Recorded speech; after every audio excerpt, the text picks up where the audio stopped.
Hello student, good morning to all. हम पढ़ रहे हैं वंशागतिकी के आणविक आधार, मॉलिक्यूलर बेसिस ऑफ इनहेरिटेंस। इस क्रम में हम डीएनए की संरचना के बारे में पिछले चैप्टर में कुछ पढ़ा था। आज हम उसके आगे देखते हैं कि एक द्विकुंडलिक डीएनए की संरचना की क्या खास विशेषताएं होती हैं। जैसे कि यहाँ पर एक बुक के डायग्राम में आप देख पा रहे हैं, क्रोमोसोम्स जब छोटा मोटा हो जाता है डिवीजन के समय, है ना, अर्धसूत्र विभाजन या समसूत्र विभाजन के समय क्रोमेटिन जाल जो है वो टूट जाती है और ये जो है वो मोटे और छोटे हो जाते हैं। देन इस प्रकार क्रोमोसोम्स की संरचना बना लेते हैं। क्रोमोसोम्स की संरचना में धागे जैसी संरचना से मिलकर बना है, ये हम मान लें। तो यहाँ एक छोटे से धागे को खींच कर हम बाहर निकालें इस प्रकार, तो ये पूरा क्रोमोसोम इससे बना हुआ होता है और इसको हम ज़्यादा माइक्रोस्कोप से हाई पावर से देखेंगे तो इस प्रकार एक कुंडली, दोहरी कुंडली वाली संरचना से मिलकर बना है, जिसमें 2 स्ट्रैंड हैं और बीच में बेस पेयर डंडे के रूप में है। इस प्रकार एक द्विकुंडल डीएनए की संरचना की जो विशेषताएं हैं, खास विशेषताएं, उनमें से पहला ये है कि ये 2 पॉलीन्यूक्लियोटाइड श्रृंखला का बना हुआ होता है, जिसका आधार शर्करा फास्फेट का बना होता है और क्षार भीतर की ओर प्रक्षेपी होता है। दोनों जो स्ट्रैंड हमने अभी देखे, डंडे जो हमने देखे, वो जो है शर्करा और फास्फेट से मिलकर बना होता है। दोनों ही श्रृंखलाएं प्रति समानांतर ध्रुवणता रखती है, मतलब एक दूसरे के आमने सामने होती है। एक श्रृंखला की ध्रुवणता 5 प्राइम से 3 प्राइम की ओर होता है और दूसरे की ध्रुवणता जो है वो 3 प्राइम से 5 प्राइम की तरह होती है। दोनों रज्जुकों के क्षार आपस में हाइड्रोजन बंध द्वारा युग्मित होकर क्षार युग्मक बनाते हैं।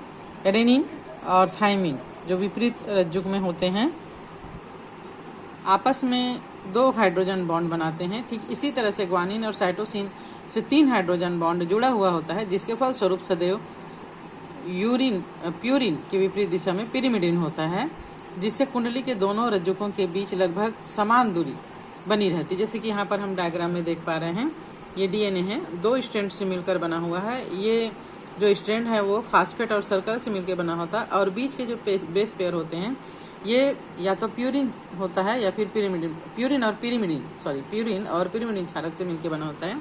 जैसे कि हम इस डायग्राम में देख पा रहे हैं, ये शर्करा है, राइबोस शर्करा, इससे फास्फेट समूह जुड़ा हुआ है दोनों तरफ। इसका जो स्ट्रैंड है ये 5 प्राइम और 3 प्राइम वाला एक एंड है, तो उसका अपोजिट जो समानांतर होगा वो कैसा होगा, 3 प्राइम और 5 प्राइम वाला वो होगा, है ना। और यहाँ पर एडेनिन के साथ थाइमिन जुड़ा है, थाइमिन के साथ एडेनिन जुड़ा है, ग्वानिन के साथ साइटोसिन जुड़ा है और साइटोसिन के साथ ग्वानिन जुड़ा है। तो एडेनिन और थाइमिन के बीच में डबल हाइड्रोजन बॉन्ड होता है जो इनको स्थायित्व प्रदान करता है। इसी प्रकार ग्वानिन और साइटोसिन के बीच में ट्रिपल हाइड्रोजन बॉन्ड होता है जो इसकी संरचना को दृढ़ता या स्थायित्व प्रदान करता है। ये आसानी से अलग नहीं होने देते इन लोग को, है ना।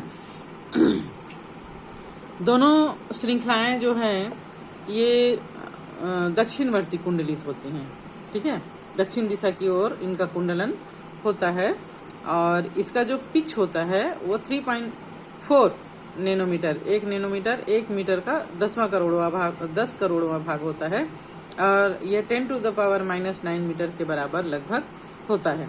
और प्रत्येक घुमाव में लगभग 10 क्षार युग्मक होते हैं। जैसे यहाँ से यहाँ तक एक घुमाव जो हुआ है, इसमें जो बेस पेयर की संख्या है वो लगभग 10 होती है।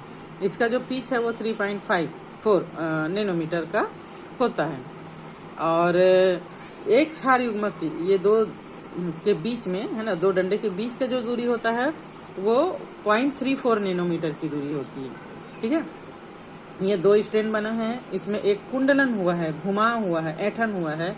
इस ऐंठन के बीच की दूरी 3.4 नैनोमीटर और ये डंडे के बीच की दूरी 0.34 नैनोमीटर और ये जो है एक घुमाव में लगभग 10 प्यूरिन और पिरिमिडिन के बेस पेयर डंडे होते हैं। द्विकुंडली में एक क्षार युग्म की सतह के ऊपर दूसरे स्थित होते हैं। इसके अतिरिक्त हाइड्रोजन बंध कुंडलिनी संरचना को स्थायित्व प्रदान करता है। तो यहाँ पर जो हाइड्रोजन बांध हमने पढ़ा था कि प्यूरिन और पिरिमिडिन के बीच में होता है, ये इनको स्थायित्व प्रदान करता है। प्यूरिन और पिरिमिडिन की संरचनात्मक तुलना अगर हम करें तो देखेंगे कि डीएनए में दो पॉलीन्यूक्लियोटाइड श्रृंखलाओं के बीच की दूरी हमेशा लगभग समान रहती है। डीएनए की द्विकुंडली संरचना का प्रस्ताव यू परिक्रमी है, जो कि आनुवंशिक उलझाव को सरल तरीके से व्याख्या करने में सक्षम है। हमने ये पढ़ा कि वाटसन और क्रिक ने इसका मॉडल बताया था। शीघ्र ही आणविक जीव विज्ञान में फ्रांसिस क्रिक ने मूल सिद्धांत सेंट्रल डोग्मा का विचार प्रस्तुत किया और इससे स्पष्ट है कि आनुवंशिक सूचनाओं का बहाव डीएनए से आरएनए व उससे प्रोटीन की तरह रहता है ना। पहले डीएनए बनता है, डीएनए के अनुलेखन से आरएनए बनता है और आरएनए जो है वो प्रोटीन का संश्लेषण करता है। इस प्रकार एक निश्चित क्रम में ये होता है। इसे सेंट्रल डोग्मा का सिद्धांत कहा जाता है। जैसे कि यहाँ पर हम देख पा रहे हैं, डीएनए उससे आरएनए बनता है, फिर प्रोटीन संश्लेषण। प्रतिकृति अनुकृति डीएनए का होता है, अनुलेखन के फलस्वरूप मैसेंजर आरएनए रूपांतरण करके फिर प्रोटीन की संरचना का निर्माण करते हैं। इसको मूल सिद्धांत या सेंट्रल डोग्मा का सिद्धांत कहा जाता है। कुछ विषाणुओं में उपरोक्त बहाव विपरीत दिशा में भी होता है। पहले आरएनए होता है, उसमें आनुवंशिक पदार्थ, आरएनए से फिर डीएनए बनता है, उसके बाद फिर प्रोटीन संश्लेषण का काम होता है। नेक्स्ट हेडिंग हमारा है डीएनए कुंडली का पैकेजिंग किस तरह होता है। ये जो हमने अभी आपको डायग्राम बताया था क्रोमोसोम्स का 4 भुजा वाला, इसमें डीएनए की जो लंबी द्विकुंडली युक्त जो रस्सी के समान संरचना है वो किस प्रकार एक छोटे से उसमें आ जाता है, ठीक है, छोटे से क्रोमोसोम्स के रूप में व्यवस्थित रहता है। इसको हम पढ़ते हैं। तो डीएनए कुंडली का पैकेजिंग किस प्रकार होता है।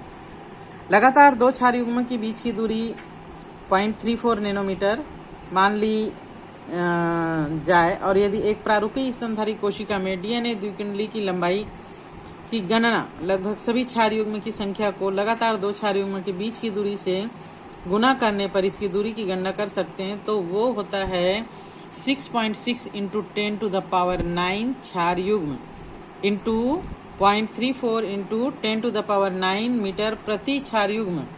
तो इस प्रकार ये लगभग 2.2 मीटर के बराबर एक डीएनए जो है वो एक कोशिका के अंदर जितने भी क्रोमोसोम्स हैं उसमें का एक क्रोमोसोम्स का एक डीएनए 2.2 मीटर के बराबर लगभग होता है। तो ये लंबाई एक प्रारूपिक केंद्रक की लंबाई चौड़ाई लगभग 10 टू द पावर -6 मीटर होता है, उससे काफी अधिक होती है ना। तो इस तरह एक लंबा बहुलक एक कोशिका में किस प्रकार क्रोमोसोम्स के रूप में पैकेज्ड होता है। यदि हम ई कोलाई जीवाणु की डीएनए की लंबाई देखें तो यह 1.36 मिलीमीटर है। तो ई कोलाई में क्षार युग्म की संख्या की गणना करें तो ये कितना होगा। असीम केंद्र की जैसे ई कोलाई, इसमें स्पष्ट केंद्रक नहीं मिलता है ना। ये जीवाणु है और ये प्रोकैरियोटिक कोशिका है। केंद्रकी पदार्थ के चारों ओर केंद्रक झिल्ली नहीं होता है। इसका जो आनुवंशिक पदार्थ है वो कोशिका द्रव्य में फैला हुआ रहता है। तो डीएनए ऋणात्मक आवेशित कुछ प्रोटीन धनात्मक आवेशित से बंधकर एक जगह पर स्थित हो जाते हैं इसकी कोशिका में, और इसे ही केंद्रकाभ या न्यूक्लियाइड कहा जाता है। न्यूक्लियाइड में डीएनए बड़े लूप के रूप में व्यवस्थित होते हैं और ये प्रोटीन से जुड़े हुए होते हैं। ससीम केंद्र की या सुकेंद्र की, जिनमें केंद्र की पदार्थ के चारों ओर न्यूक्लियर मेम्ब्रेन पाया जाता है और इसका जो आनुवंशिक पदार्थ है वो केंद्र के अंदर होता है। इसकी संरचना काफी जटिल होती है। डीएनए की संरचना जो है वो काफी लंबी और काफी जटिल होती है। धनात्मक आवेशित क्षारीय प्रोटीन का समूह जिसको हिस्टोन प्रोटीन कहा जाता है, ठीक है, हिस्टोन प्रोटीन, जैसे कि यहाँ पर हम डायग्राम में देख पा रहे हैं। एक हिस्टोन, ये हिस्टोन अष्टक है और हिस्टोन अणु का ये सार भाग H1 हिस्टोन एंड डीएनए उससे लिपटा हुआ है। तो इसमें जो डीएनए की जो लंबी कुंडली संरचना होती है वो हिस्टोन प्रोटीन के द्वारा बंधे हुए होते हैं। इस प्रोटीन का आवेश आवेशित पार्श्व श्रृंखलाओं में स्थित अमीनो अम्ल की बहुलता पर निर्भर करता है। हिस्टोन में क्षारीय अमीनो अम्ली लाइसिन और आर्जिनिन अधिक मात्रा में मिलते हैं और दोनों अमीनो अम्ल की पार्श्व श्रृंखलाओं पर धनात्मक आवेश होता है। हिस्टोन व्यवस्थित होकर 8 हिस्टोन अणुओं की एक इकाई बनाता है जिसे हिस्टोन अष्टक कहते हैं। ये जो देख रहे हैं वो 8 हिस्टोन प्रोटीन से मिलकर बना हुआ होता है। इस प्रकार ये अष्टक संरचना बनाते हैं और धनात्मक आवेशित हिस्टोन अष्टक चारों तरफ से ऋणात्मक आवेशित डीएनए से सटा होता है। ये जो हिस्टोन प्रोटीन है 8 हिस्टोन प्रोटीन से मिलकर बना है अष्टक जो धनात्मक होता है और इसको डीएनए लगभग 2.5 चक्कर, पूरा 1 चक्कर, 2 चक्कर और आधा चक्कर है ना, लगभग 2.5 चक्कर लपेटा हुआ होता है जो ऋणात्मक होता है और इसको न्यूक्लियोसोम कहते हैं। ये पूरी संरचना तब क्या कहलाती है? न्यूक्लियोसोम कहलाती है। एक प्रारूपी न्यूक्लियोसोम 200 क्षार युग्म के डीएनए की कुंडली की होती है। जो 2.5 चक्कर डीएनए ने लपेटा है उसमें 200 क्षार युग्म होते हैं। केंद्रक में मिलने वाली एक संरचना जिस पर न्यूक्लियोसोम एक के बाद एक मिलते हैं इसको क्रोमेटिन कहते हैं, जो केंद्रक में अभिरंजित धागे की संरचना होती है।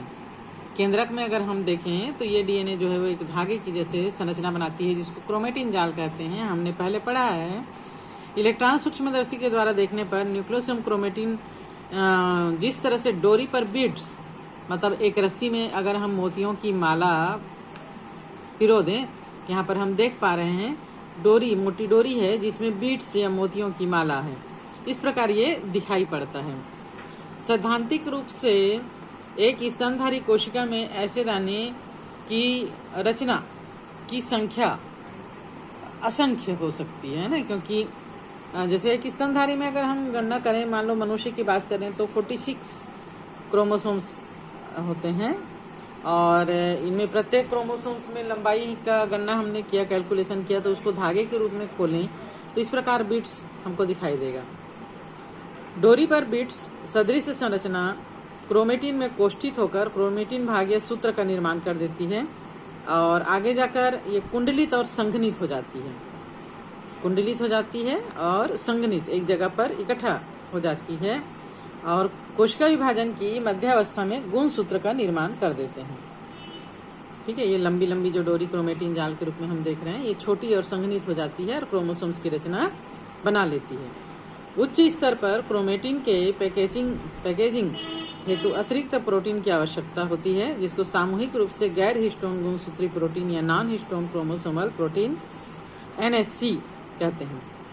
एक प्रारूपिक केंद्रक में कुल जगह पर क्रोमेटिन ढीले ढीले बंधे हैं, कुछ जगह पर क्रोमेटिन जो है वो ढीले ढीले बंधे होते हैं जिसको कलर करने पर ये हल्का रंग पकड़ते हैं जिसको यू क्रोमेटिन कहते हैं, और जो काफी टाइटली बंधे होते हैं और कलर करने पर ये गाढ़े रंग के दिखाई देते हैं, इनको हेट्रोक्रोमेटिन कहते हैं।